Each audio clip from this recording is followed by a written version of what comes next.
Hello दोस्तों, दी defence cafe में आपका स्वागत है। जय हिंद, जय भारत। दोस्तों आज और अपना जो चैप्टर लेके चलेंगे वो लेंगे सेन वंश। और सेन वंश एक बंगाल का वंश है, इम्पोर्टेंट वंश है। दोस्तों अपने दोस्तों को ज़्यादा से ज़्यादा वीडियो शेयर करना, और अच्छा चैप्टर है और हर कंपटीशन में यहाँ से क्वेश्चन पूछा जाता है। दोस्तों आगे वाला जो मैं चैप्टर मैंने आपको बताया था वो हो जाएगा दोस्तों, आपको याद रखना सेन वंश। कौन सा वंश हो जाएगा? सेन वंश वाला दोस्तों चैप्टर हो जाएगा, ठीक है ना। और सेन वंश और पाल वंश के बारे में दोस्तों मैंने पहले ही बता दिया था कि सेन वंश और पाल वंश दोनों के दोनों वंश कहाँ के थे।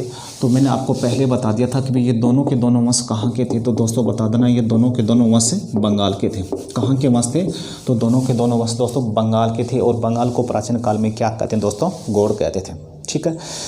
फिर देखिए दोस्तों, सेन वंश का संस्थापक कौन था? तो सेन वंश का संस्थापक के बारे में आप याद रखो। तो दोस्तों सेन वंश का जो संस्थापक था ना, वो देखिए, सेन वंश का संस्थापक दोस्तों सामंत सेन। कौन था? सामंत सेन। ये सामंत सेन क्या था दोस्तों? आपको याद रखना, सेन वंश का संस्थापक था। और इसने राजधानी किसे बनाई थी दोस्तों? और इसने अपनी राजधानी किसे बनाई दोस्तों? आपको याद रखना, इसने नदिया, ठीक है ना, नदी या लखनौती, नदिया या लखनौती, और नदिया या लखनौती को अपनी राजधानी बनाई थी। मतलब जो सेन वंशी जो शासक थे, इनकी राजधानी कौन थी? नदिया लखनौती राजधानी थी। संस्थापक कौन था? सामंत सेन था, ठीक है ना। और ये कहाँ का शासक था दोस्तों? बंगाल का शासक था दोस्तों। अब देखिए दोस्तों, अब अगर बात करें कि भाई सामंत सेन के बाद में आगे वाला बंगाल का शासक कौन बना था दोस्तों? आगे वाला दोस्तों बंगाल का शासक बना था दोस्तों विजय सेन। कौन बना था? विजय सेन। और इस वंश का आगे वाला शासक था, ठीक है ना। और ये भी अपने पिता की बात ही एक महान शासक था। मतलब विजय सेन भी अपने पिता की बातें क्या था? महान शासक था। और विजय सेन के बाद में आगे वाला जो शासक हुआ दोस्तों, उसका नाम है बलाल सेन। क्या नाम है उसका? नाम है, तो आपको याद रखना, उसका नाम दोस्तों है बलाल सेन। कौन है? बलाल सेन। और बलाल सेन के बारे में दोस्तों याद रखना, ये एक महान शासक है। तो इसके साथ साथ ये कवि और साहित्यकार था। मतलब ये बलाल सेन क्या था दोस्तों? तो ये आपको याद रखना, एक कवि एवं साहित्यकार था। क्या था? कवि एवं साहित्यकार था। और इसके बारे में दोस्तों आपको याद रखना, इसने 2 पुस्तक लिखी थी। 2 पुस्तक लिखी थी। वो कौन कौन सी पुस्तक लिखी थी? तो वो आपको याद रखना दोस्तों, एक तो हो जाएगा दान सागर। कौन सी हो जाएगी?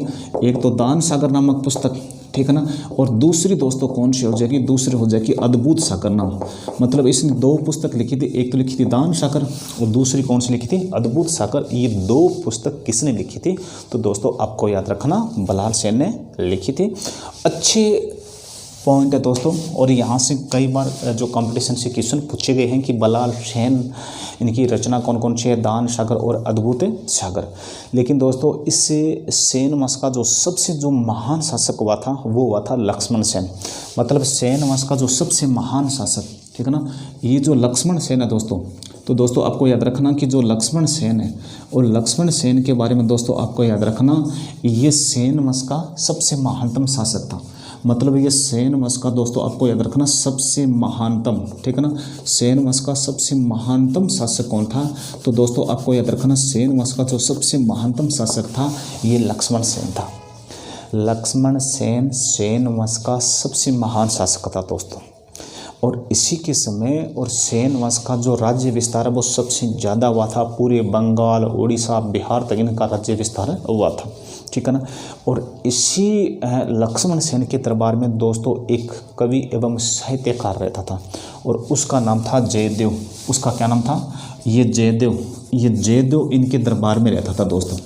और जयदेव की दोस्तों एक प्रसिद्ध रचना है जो बार बार कंपटीशन में पूछा जाता है। और ये भी पूछा जाता है कि जयदेव किस वंश के शासकों के दरबार में रहता था, या किस शासक के दरबारी कवि था, या किस शासक के शासनकाल में, और ये कवि और साहित्यकार था। तो दोस्तों आपको याद रखना, और जयदेव की रचना कौन सी है? तो दोस्तों आपको याद रखना गीत गोविंद है। कौन सी है? ये गीत गोविंद जो रचना है दोस्तों किसकी है? तो आपको याद रखना जयदेव की है। और जयदेव इस लक्ष्मण सेन के दरबार में रहता था, जो कवि एवं एक साहित्यकार था। ये देखिए दोस्तों, सेन वंश वाला पूरा चैप्टर मैंने आपको क्लियर करवा दिया है। और अपने दोस्तों को ज़्यादा से ज़्यादा शेयर करना। जय हिंद, जय भारत दोस्तों।